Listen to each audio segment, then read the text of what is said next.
அனைவருக்கும் வணக்கம். சித்ரா பௌர்ணமி வருகின்ற மே மாதம் 1ஆம் தேதி வெள்ளிக்கிழமையோடு இணைந்து வருகின்ற ஒரு அதி அற்புதம் நிறைந்த ஒரு நாள். இந்த சித்ரா பௌர்ணமி அப்படிங்கிறது சிறப்புக்குரிய ஒரு நாள். வருடத்தில் ஒரு முறை சித்திரை மாதத்தில் வரக்கூடிய பௌர்ணமியை நாம் சித்ரா பௌர்ணமி அப்படின்னு சொல்லலாம். மாதம் பௌர்ணமி வந்தாலும் கூட இந்த சித்திரை மாதத்தில் வரக்கூடிய பௌர்ணமிக்கு மட்டும் ஏன் இவ்வளவு சிறப்பு அப்படின்னு கேட்டிங்கன்னா, அந்த நாளில் சித்திரகுப்தர் பிறப்பெடுத்த ஒரு நாள் அப்படின்னு சொல்லலாம்.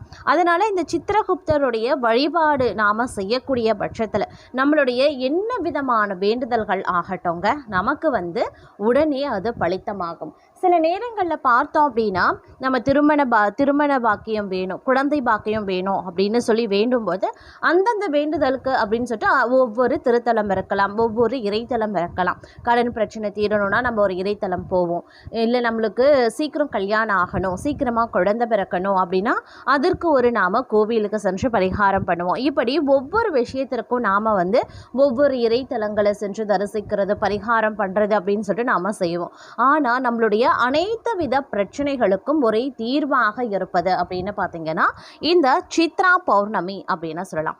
இந்த சித்ரா பௌர்ணமியில் பார்த்தீங்கன்னா பல ஜென்ம பாவம் விலகி நம்மளுடைய வாழ்க்கையில் இன்பம் அதிகரிக்க செய்யக்கூடிய ஒரு அதி அற்புதம் நிறைந்த நாள். இந்த நாளில் சித்திரகுப்தர் வழிபாடை நாம் எப்படி மேற்கொள்வது, நம்மளுடைய வாழ்க்கையில் இருக்கக்கூடிய இன்னல்களை போக்கிக் கொள்ள நாம் என்ன செய்யலாம், செய்யக்கூடாது, இந்த நேரத்தில் நம்மளுடைய வாழ்க்கையில் இருக்கக்கூடிய பல ஜென்ம பாவம் விலக செல்வம் சேர மறக்காம செய்யக்கூடிய வழிபாட்டு முறைகள் என்னென்ன அப்படிங்கிறத பற்றின பல முக்கிய தகவலை தாங்க இன்னைக்கு வீடியோவில் நாம் தெரிஞ்சுக்க போகிறோம். ஸோ இந்த பதிவு உங்களுக்கு மிக பயனுள்ள விகிதத்தில் இருக்கும். வீடியோவை ஸ்கிப் பண்ணாமல் கடைசி வரைக்கும் பாருங்கள். வீடியோக்குள்ளே போகிறதுக்கு முன்னாடி இது வரைக்கும் நீங்கள் நம்ம சேனலை சப்ஸ்கிரைப் பண்ணலை அப்படின்னா உடனே சப்ஸ்கிரைப் பண்ணிக்கோங்க. அப்படியே பக்கத்தில் இருக்கக்கூடிய நோட்டிஃபிகேஷனுக்கான பெல் பட்டனையும் ப்ரெஸ் பண்ணிக்கோங்க. சரி நேர்களே, வாங்க வீடியோக்குள்ளே போகலாம். சித்ரா பௌர்ணமி அப்படிங்கிறது சித்திரை மாதத்தில் வரக்கூடிய முழுநிலவு நாளாகும். இந்த நாளில் யமதர்மனினுடைய கணக்கு பிள்ளையான சித்திரகுப்தரை வழிபடுவது முதன்மையானது. மக்கள் விரதமிருந்து சித்திரகுப்தருக்கு பிடித்தமான சித்திரான்னங்களை எலும்பிச்சை தேங்காய் சாதம் படைத்து வழிபடுவாங்க. நம்மளுடைய பாவ புண்ணிய கணக்குகள் நேர்மையாக இருக்கவும் செய்த பிழைகள் நீங்கவும் வேண்டிக் கொள்ளும் ஒரு புண்ணிய தினமாக இது கருதப்படுகிறது.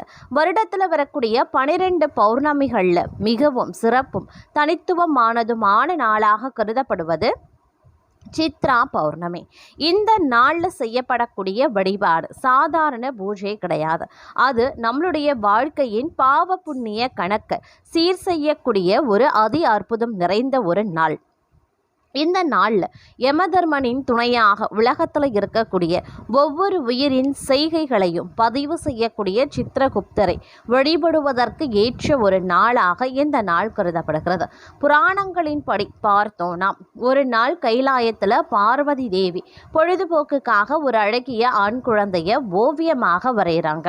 அந்த ஓவியம் உயிரோடு இருப்பது போல பிரகாசித்திருந்தது. அந்த சமயம் அங்கு சிவபெருமான் அந்த ஓவியத்தை பார்த்து மகிழ்ந்தார். அவருக்கு உடனே ஒரு நினைவு வந்தது. உலக உயிர்களினுடைய ஆயுள் முடிவை நிர்ணயித்து அவர்களினுடைய கர்மத்திற்கு ஏற்ப தீர்ப்பு வழங்கும் யமதர்மன் அவர் மிகுந்த வேலை பளுவில் எனக்கு ஒரு உதவியாளர் வேண்டும் அப்படின்னு சிவனை வேண்டியிருந்தார்.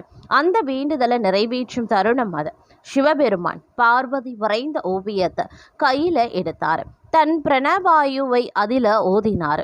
அடுத்த நொடியில் ஓவியம் உயிர் பெற்றது. சிவசக்தியின் அம்சமாக உயிர் பெற்று அந்த தெய்வீக உருவம் சித்திரகுப்தன் என பெயர் பெற்றது. சித் அப்படின்னா மனம், குப்த அப்படின்னா மறைவு. மனதில் மறைந்திருக்கக்கூடிய எண்ணங்களையும் அறிந்து பாவ புண்ணிய கணக்குகளை பதிவு செய்பவர். அதனால தான் அவர் கையில் ஏடு மற்றும் எழுத்தாணியுடன் பிறந்தவர் என கூறப்படுகிறது. சூரியன் சந்திரன் இரண்டுமே சக்தி பெறும் ஒரு நாள் அப்படின்னு சொன்னால் சித்ரா பௌர்ணமி நாள் அப்படின்னு சொல்லலாம். கர்ம கணக்குகள் நினைவூட்டக்கூடிய ஒரு நாள், பாவ நிவர்த்திகளுக்கான ஒரு அரிய சந்தர்ப்பம். இந்த நாளில் திருவண்ணாமலை போன்ற புண்ணிய தலங்களில் கிரிவலம் வர்றது, முருகப்பெருமானை வழிபடுறது, தீர்த்த ஸ்தானம் செய்வது, இவை அனைத்துமே வாழ்க்கையில் வளம் தரும். சித்ரா பௌர்ணமி அன்று வீட்டின் பூஜையறையை சுத்தம் செய்ய வேண்டும். சித்திரகுப்தன் படத்தை தெற்கு திசையில் வைக்க வேண்டும், பூக்களால் அலங்கரிக்க வேண்டும், சந்தனம் குங்குமம் அணிவிக்க வேண்டும். நைவேத்தியமாக பச்சரிசி, வெல்லம், வேப்பம்பூ பச்சடி, பல வகை சாதங்களான தேங்காய் சாதம், புளியோதரை, எலும்பிச்சை சாதம், தயிர் சாதம், சர்க்கரை பொங்கல், வெண்பொங்கல் ஆகியவை படைத்து வழிபட வேண்டும். 5 முக குத்துவிளக்கு ஏற்றி என் மனதில் இருக்கக்கூடிய தீய எண்ணங்கள் நீங்கட்டும், நல்ல வழியில் வாழ வையுங்கள் என்று மனமாற வேண்டிக் கொள்ள வேண்டும். அதே நேரம் இந்த நேரத்தில் நாம் இருக்கக்கூடிய விரத முறைகள் அப்படிங்கிறதும் ரொம்பவே முக்கியத்துவம் வாய்ந்தது. முழு விரதம் மேற்கொள்வது ரொம்பவே சிறப்புக்குரியது. ஒரு சிலர் பார்த்திங்க அப்படின்னா காலநிலைகளுக்கு ஏற்றவாறு ஒரு பாதி நாள் காலையில் இருந்து மதியம் வரைக்கும் விரதத்தை மேற்கொள்வாங்க.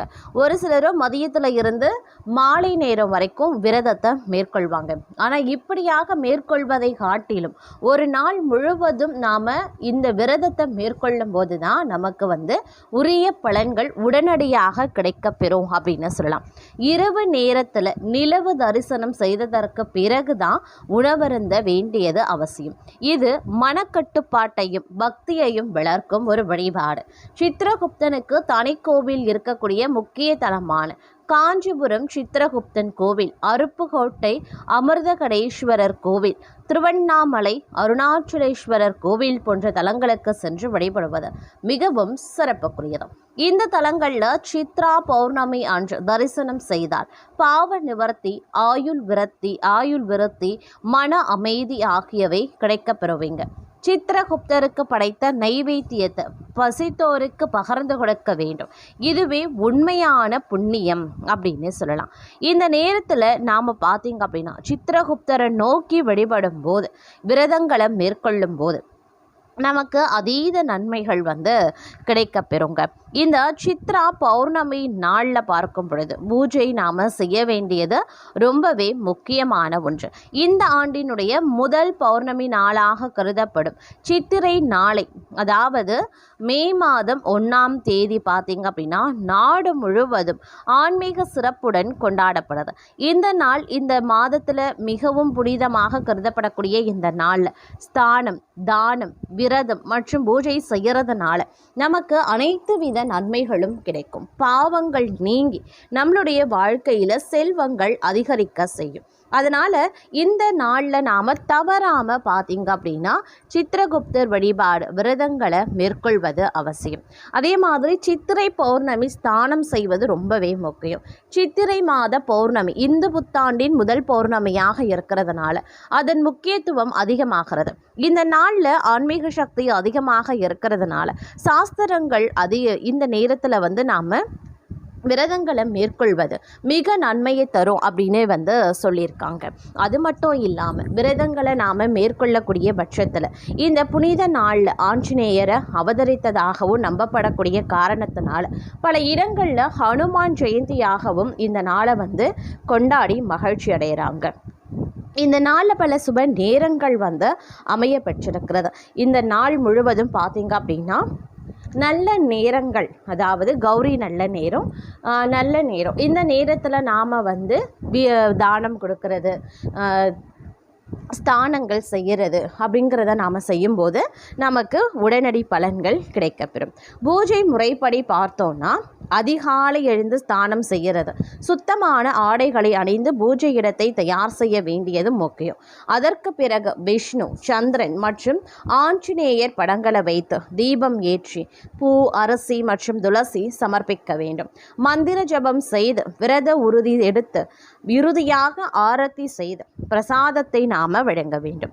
இந்த நாளில் ஸ்தானம் மற்றும் தானம் செய்கிறது மிகுந்த புண்ணியத்தை அளிக்குங்க. அதே மாதிரி உங்களால் விரதம் இருக்க முடியலை, உங்களால் ஸ்தானம் செய்ய முடியலை அப்படின்னாலும் கூட அந்த இறைவனை மனதார வேண்டி, சித்திரகுப்தரை மனதார வேண்டி இன்றையோடு என்னுடைய மனதில் இருக்கக்கூடிய அனைத்து தீய எண்ணங்களும், கெட்ட எண்ணங்களும், பழக்க வழக்கங்களும் முடிவுற்று இனி வரக்கூடிய நாட்கள் நான் எல்லாவற்றையுமே நன்மையாக செய்திட அருள் புரிவாயாக அப்படின்னு வேண்டிட்டு தானத்தை மேற்கொள்ளுங்க. எந்த நேரத்தில் நீங்கள் தானத்தை மேற்கொண்டாலும் அது உங்களுக்கு நன்மையை ஏற்படுத்தும். இந்த சித்ரா பௌர்ணமியில் பார்த்தீங்க அப்படின்னா நீங்கள் யம நேரம் அப்படின்னு சொல்லுவாங்க இல்லையா, யமகண்ட நேரம், ராகு காலத்தில் கூட நீங்கள் தானம் செய்யக்கூடிய பட்சத்தில் உங்களுக்கு நன்மையே வந்து சேரும். அதனால் இந்த நாள் முழுவதும் தானம் செய்ய ஒரு மிக உகந்த ஒரு நாளாக பார்க்கப்படுகிறது. தானம் செய்வதற்கு கால நேரம் கிடையாதுங்க. தாராளமாக மேற்கொண்டீங்க அப்படின்னா உங்களுடைய வாழ்க்கையில் பாவங்கள் நீங்கி செல்வ செழிப்பு அதிகரிக்கும் என்ற அருமையான ஆன்மீக தகவலோடு இன்றைய பதிவை நாம நிறைவு செய்து கொள்ளலாம்.